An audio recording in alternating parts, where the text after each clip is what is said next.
Camiyamızda kança rakam insanlar yaşıyor. Zihine geldi aydı ki deyin.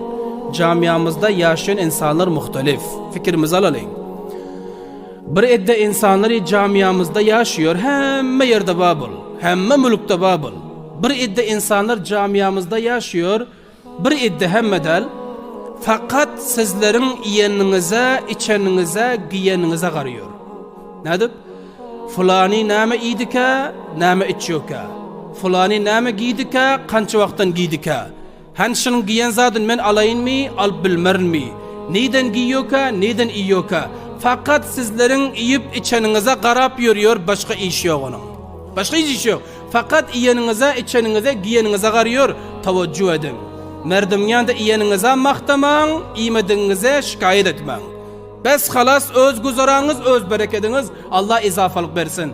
Eğer qaran bu zamanda iyeninizi merdim bilse, görü bilen yok. Eğer açlığınız görse, beri bilen yok. Zaman şu rakam bolun. Kıyamet yakin gelende, ana bir idde insanlar fakat iyeniniz, içeniniz şu zada qarıyor, bunu şikayet edip görmek gerekte. Hiç yerde derdine dava bolun kem tapılar. Bir.